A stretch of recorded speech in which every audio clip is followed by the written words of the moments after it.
hearing reports that Pence caved.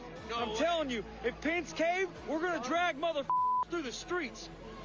You politicians are going to get drugged through the streets. But a traitor, and he deserves to burn with the rest of them. We just heard that Mike Pence is not going to reject any fraudulent electoral votes.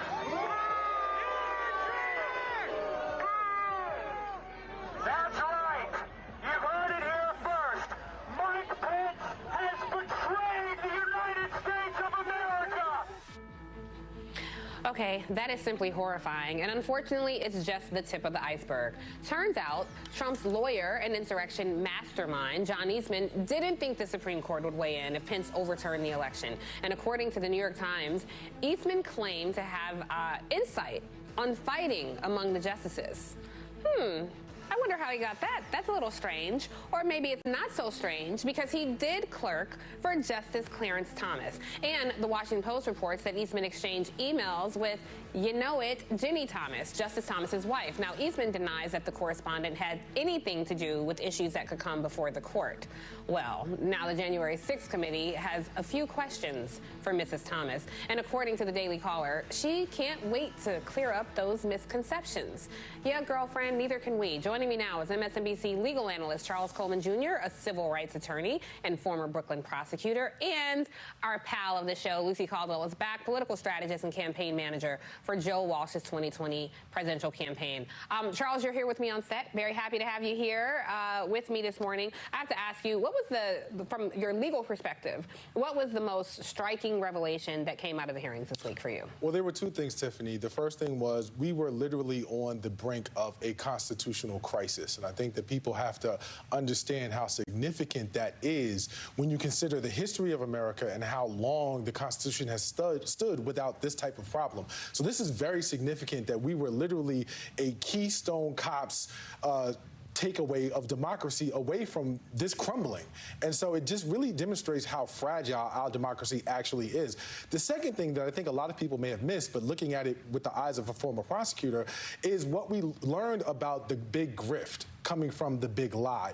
There was a lot of money made by Trump and people associated with Trump regarding the big lie in terms of fundraising, around election protection campaigns, and issues that did not even actually exist, and money that did not go to them. And the reason it's significant is because oftentimes it's not necessarily the headlines that end up getting people convicted and winding them up in jail. It's not necessarily going to be, or it may not be, the insurrection or the violence. It could very well be this notion of fraud and deceit and wire transfer. Any of those things are potential avenues for Merrick Garland and the DOJ to go after Trump. Yeah. And we know they're watching. We know that this is being packaged and laid out very, very clearly for the DOJ. So now we have some real low-hanging fruit that we might see Trump actually charged and convicted on. Yeah. I mean, that's the thing. That's the grift, right?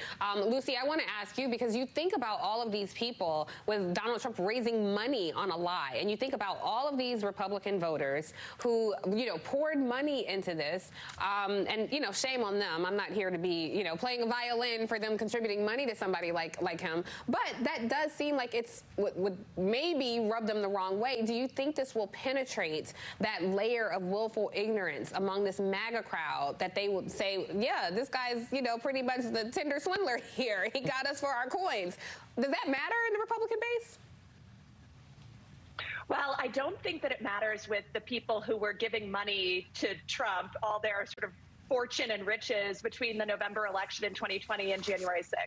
I think that for those people, they have consumed the Kool-Aid. They are in the cult. I don't think that any of this makes a lick of difference to them. I think that the audience that we should be thinking about, and I think about this in terms of elections, are the Republican primary voters or the swing voters who could not stomach Trump in 2020 or perhaps cannot stomach him in the future, who are looking at this and saying, what does this mean for the Republican Party writ large? I think that one effective thing that the committee has done is that they really have shown that everyone knew that this was a lie. Everyone around Trump was saying, this is wrong, you can't do this. John Eastman even subsequently asked to be on the pardon list because he knew that what he was doing was wrong, that this was illegal, that this was completely out of the bounds of our democratic norms.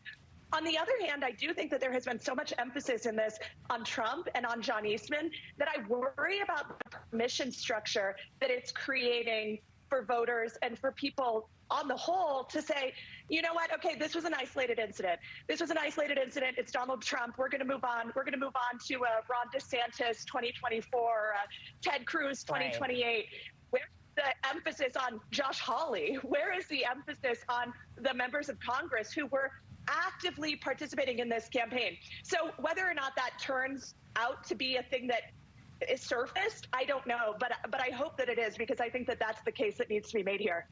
You make such a good point, Lucy, the down ballot elections that matter and the other bad actors in this whole scenario. Charles, take a listen to John Eastman discussing a pardon, and I'll ask you about it on the other side.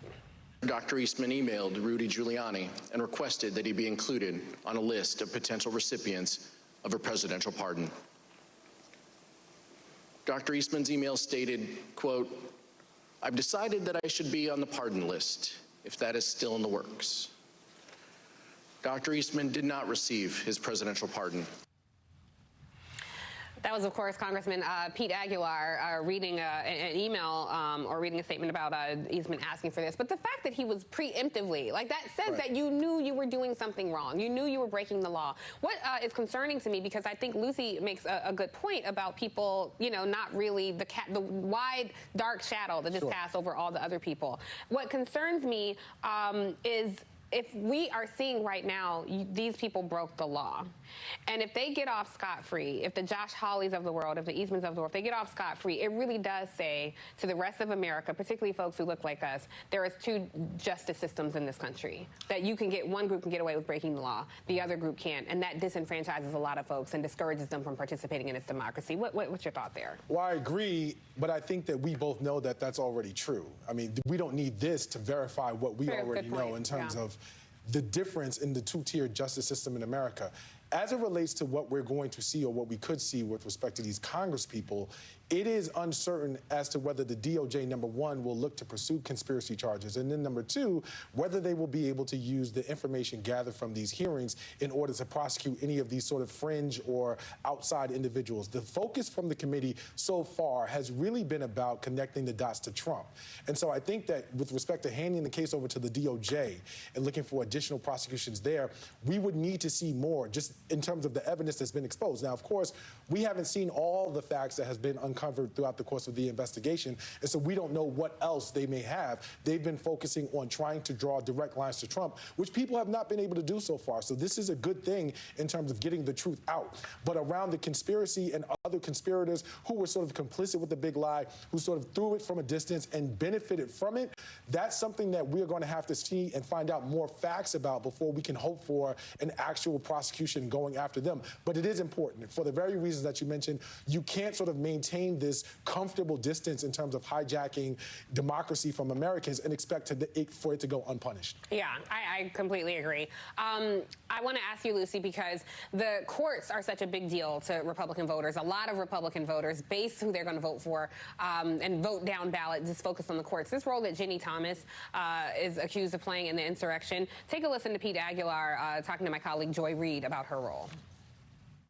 At least part of the belief here that Virginia Thomas might have known what was the basis of the belief that the Supreme Court would not take a case related to the attempt to steal the election, or is the idea to try to find out whether or not her husband, Clarence Thomas, was somehow in the know about his wife's decision to attempt to overturn the election? Yeah, I won't get into any of the investigative questions that that we would, offer. Again, this is just about, gathering information.